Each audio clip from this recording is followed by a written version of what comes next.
The fictional character, Mary Poppins, Le personnage de fiction, Mary Poppins, est une gouvernante anglaise typique, mais elle possède des pouvoirs magiques. Elle est amenée par le vent d'Est pour aider la famille Banks, qui est en difficulté au 17 Cherry Tree Lane dans Londres de l'époque édouardienne. On lui confie la responsabilité de s'occuper des enfants, Jane et Michael. Fermement, mais gentiment, elle commence à leur enseigner des leçons précieuses avec une touche enchanteresse. Jane et Michael font des progrès considérables, mais Marie décide qu'il est temps qu'elle s'en aille.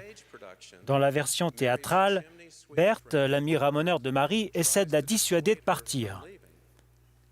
Il argumente « Mais ce sont de bons enfants, Marie. » Celle-ci répond « Me soucierais-je d'eux s'ils ne l'étaient pas, mais je ne peux pas les aider s'ils ne me laissent pas faire, et il n'est personne de plus difficile à instruire qu'un enfant qui sait tout. » Berthe demandait alors. Marie répond « Alors ils vont devoir apprendre la suite tout seuls. » Mes frères et sœurs, comme Jane et Michael Banks, nous sommes de bons enfants qui méritent qu'on se soucie d'eux. Notre Père céleste désire nous aider et nous bénir, mais nous ne le laissons pas toujours faire. Parfois, nous agissons même comme si nous savions déjà tout. Et nous aussi avons besoin d'apprendre la suite tout seuls. C'est la raison pour laquelle nous sommes venus ici-bas, quittant notre foyer prémortel céleste. Apprendre la suite implique que nous fassions des choix.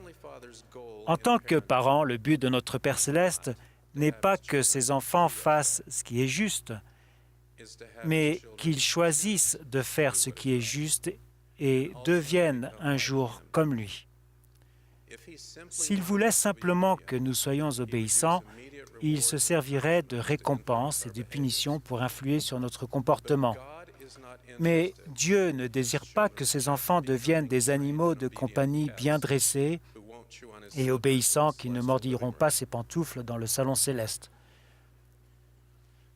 Non, Dieu veut que ses enfants grandissent spirituellement et se joignent à lui dans l'entreprise familiale. Dieu a établi un plan par lequel nous pouvons devenir héritiers dans son royaume, un chemin d'alliance qui nous mène à devenir comme lui, à avoir le genre de vie qu'il a et à vivre en famille en sa présence pour toujours. Le choix personnel a été et est essentiel à ce plan dont nous avons pris connaissance dans l'existence prémortelle. Nous l'avons accepté et avons choisi de venir sur la terre. Pour garantir que nous exercerions notre foi et utiliserions notre libre arbitre correctement, un voile d'oubli a été abaissé sur notre esprit afin que nous ne nous souvenions plus du plan de Dieu. Sans ce voile, les desseins de Dieu ne pourraient se réaliser car nous ne pourrions progresser et devenir les héritiers dignes de confiance qu'il désire que nous soyons. Le prophète Léhi a déclaré « C'est pourquoi le Seigneur Dieu donna à l'homme d'agir par lui-même. C'est pourquoi l'homme ne pourrait agir par lui-même s'il n'était attiré par l'attrait de l'un ou de l'autre. » À un niveau fondamental, une des options est représentée par Jésus-Christ, le premier-né du Père. L'autre option est représentée par Satan, Lucifer, qui veut détruire le libre arbitre et usurper le pouvoir. En Jésus-Christ, nous avons un avocat auprès du Père. Après avoir accompli son sacrifice expiatoire, Jésus est monté au ciel pour revendiquer auprès du Père les droits de miséricorde qu'il a sur les enfants des hommes. Et ayant obtenu ces droits de miséricorde, il défend la cause des enfants des hommes. Dans son plaidoyer en notre faveur auprès du Père, le Christ n'est pas un adversaire. Jésus-Christ, qui a accepté que sa volonté soit engloutie dans celle du Père, ne prendrait la défense que de ce qui est conforme à la volonté du Père. Il ne fait aucun doute que notre Père céleste se réjouit de nos succès et les applaudit. Le plaidoyer du Christ consiste au moins en partie à nous rappeler qu'il a payé pour nos péchés et que personne n'est exclu de la miséricorde de Dieu. Qui croit en Jésus-Christ, se repent, est baptisé et persévère jusqu'à la fin, processus qui mène à la réconciliation, le Sauveur pardonne, guérit et défend. Il est notre soutien, notre consolateur, notre médiateur, attestant notre réconciliation avec Dieu et s'en portant garant. Contraste frappant, Lucifer, lui, est un accusateur ou un avocat général. Jean le Révélateur a décrit la défaite ultime de Lucifer. Et j'entendis dans le ciel une voix forte qui disait « Maintenant le salut est arrivé et la puissance et le règne de notre Dieu et l'autorité de son Christ. » Pourquoi? Car il a été précipité, l'accusateur de nos frères, celui qui les accusait devant notre Dieu jour et nuit. Ils l'ont vaincu à cause du sang de l'agneau et à cause de la parole de leur témoignage. Lucifer est l'accusateur. Il s'est exprimé contre nous dans l'existence prémortelle et il continue de nous dénoncer dans cette vie. Il cherche à nous abattre. Il veut que nous soyons malheureux à jamais. Il est celui qui nous dit que nous ne sommes pas à la hauteur, qui nous dit que nous ne sommes pas assez bien, qui nous dit qu'on ne peut se remettre d'une erreur. Il est le tyran suprême, celui qui nous frappe quand nous sommes au sol. Si Lucifer devait enseigner à marcher à un enfant et que celui-ci tombait, il hurlerait sur lui, le punirait et lui dirait d'arrêter d'essayer. Les voies de Lucifer finissent toujours par apporter le découragement et le désespoir. Ce père des mensonges est le pourvoyeur suprême de contre-vérités et il s'évertue habilement à nous tromper, à nous distraire, car il cherche à rendre tous les hommes malheureux comme lui. Si le Christ devait enseigner à marcher à un enfant et que celui-ci tombait, il l'aiderait à se relever et l'encouragerait à faire les pas suivants. Le Christ est le soutien et le consolateur, ses voies finissent toujours par apporter la joie et l'espérance.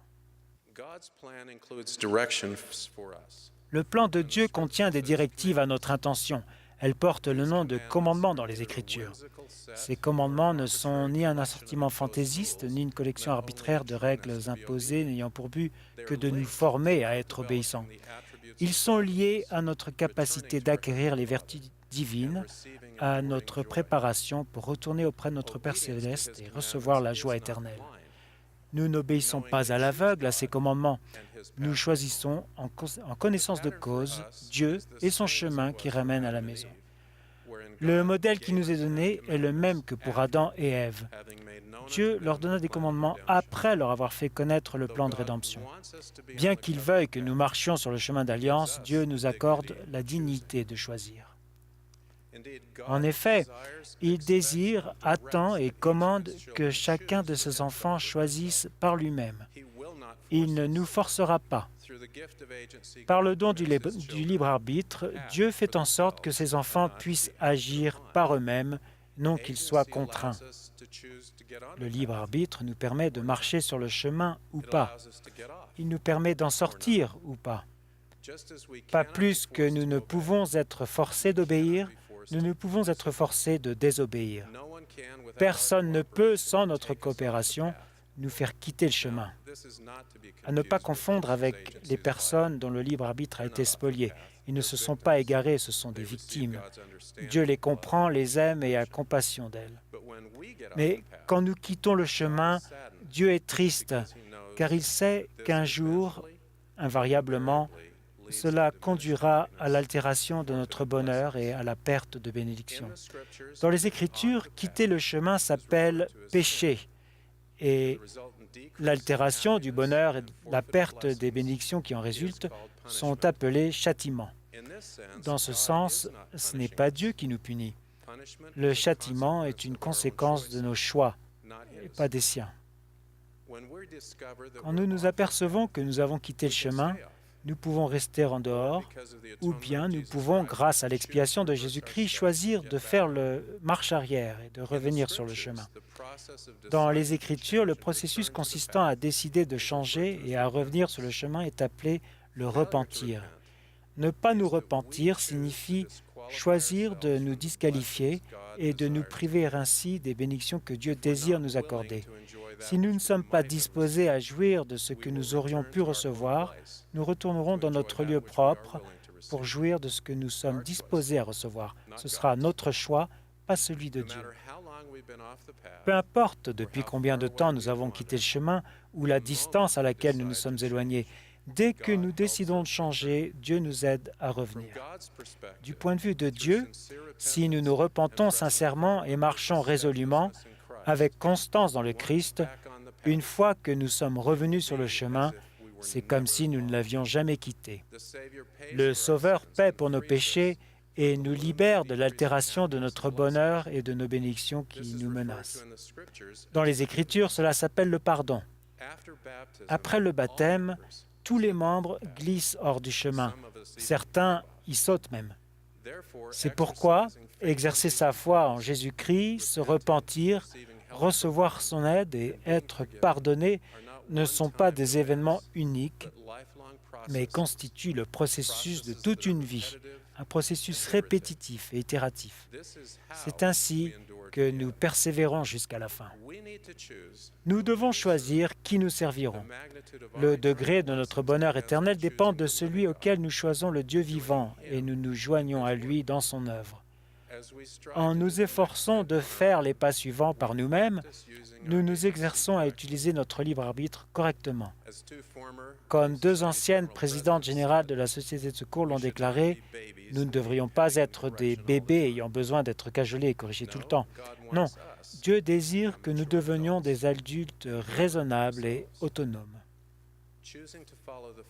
Choisir de suivre le plan du Père est le seul moyen de devenir l'héritier dans son royaume. Ce n'est qu'alors qu'il aura suffisamment confiance en nous et sera assuré que nous ne demanderons pas ce qui est contraire à sa volonté.